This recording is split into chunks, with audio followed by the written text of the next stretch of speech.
Chicos, ¿cómo están? Bienvenidos a nuestra tercera clase de desarrollo económico.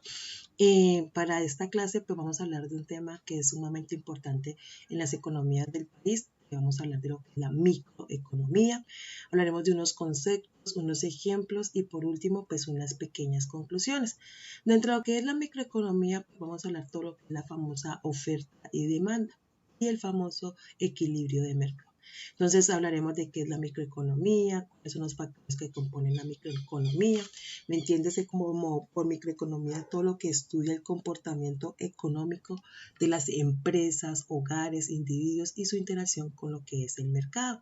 Vamos a hablar de cuáles son los objetivos que tiene la microeconomía. Por ejemplo, tener un mejor conocimiento en la relación que existe entre los consumidores, las empresas y las organizaciones, tratar de mantener lo que es la oferta y la demanda y el famoso equilibrio en los mercados.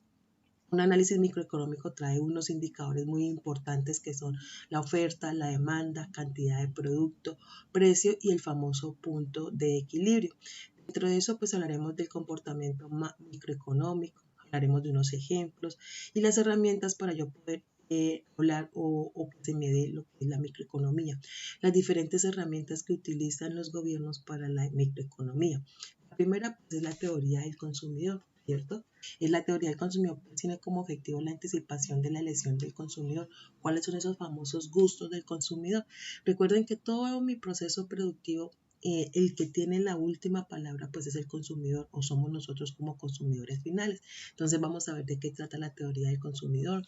Hablaremos un poco de lo que es la teoría de la demanda, la famosa ley de la demanda. Vamos a hablar de una tabla de un comportamiento de la demanda, cómo es la gráfica de la curva de la demanda.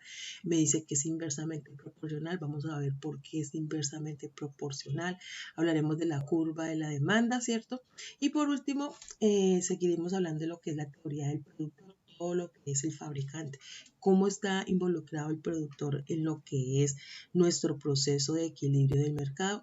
El productor forma un papel muy importante en nuestra economía. Entonces vamos a hablar de qué es el productor, la teoría de la oferta, ¿cierto? Que se supone que es todos los productos que se logran sacar para que un cliente o una demanda compre. Entonces vamos a hablar cuál es la teoría de la oferta, la ley de la famosa oferta. Vamos a ver el comportamiento de lo que es la tabla de la oferta, la curva de la oferta, cómo es esa famosa curva. Entonces me dice que la curva básicamente es proporcional. Sube uno, aumenta el otro. Entonces vamos a ver cómo se logra ver ese crecimiento en nuestra curva de la oferta. Hablaremos del mercado. El mercado está compuesto por una oferta, por una demanda y al medio pues un precio que lo pone un producto. Ese mercado me trae unas teorías de los mercados activos financieros, todo lo que tiene que ver con el monopolio, el oligopolio, competencia monopolística, competencia perfecta.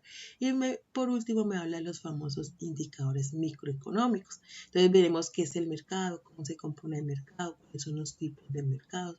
Cuando hablamos de una competencia perfecta, cuando hablamos de un monopolio, cuando hablamos de un oligopolio, cuando hablamos de una competencia monopolística. Y en algún momento pues, veremos algunos ejemplos de algunas situaciones que suceden en Colombia acerca de estos tipos de mercado. Hablaremos de una teoría general del equilibrio, cuando mi gráfica de la curva con mi gráfica de la oferta se me cruzan y encontramos un punto de equilibrio. Entonces me habla de la oferta y la demanda juntas, me equilibran el mercado, equilibrio del mercado cuando tenemos un precio equilibrado, una cantidad equilibrada, y así se ve nuestra famosa curva cuando me habla de que tenemos un mercado equilibrado. Vamos a hablar de qué es el crecimiento económico. El crecimiento económico se nos da por lo que es la inversión en capital, la educación, la tecnología. Y hablaremos del famoso crecimiento empobrecedor. ¿Cuándo, en qué momento un país se da cuenta que está teniendo un crecimiento empobrecedor? Entonces, esto es lo que vamos a ver nosotros, chicos, en nuestra clase. Entonces, los espero para nuestra tercera clase con mente muy abierta para seguir aprendiendo un poquito más de economía. Los veo en clase. Chao, chao.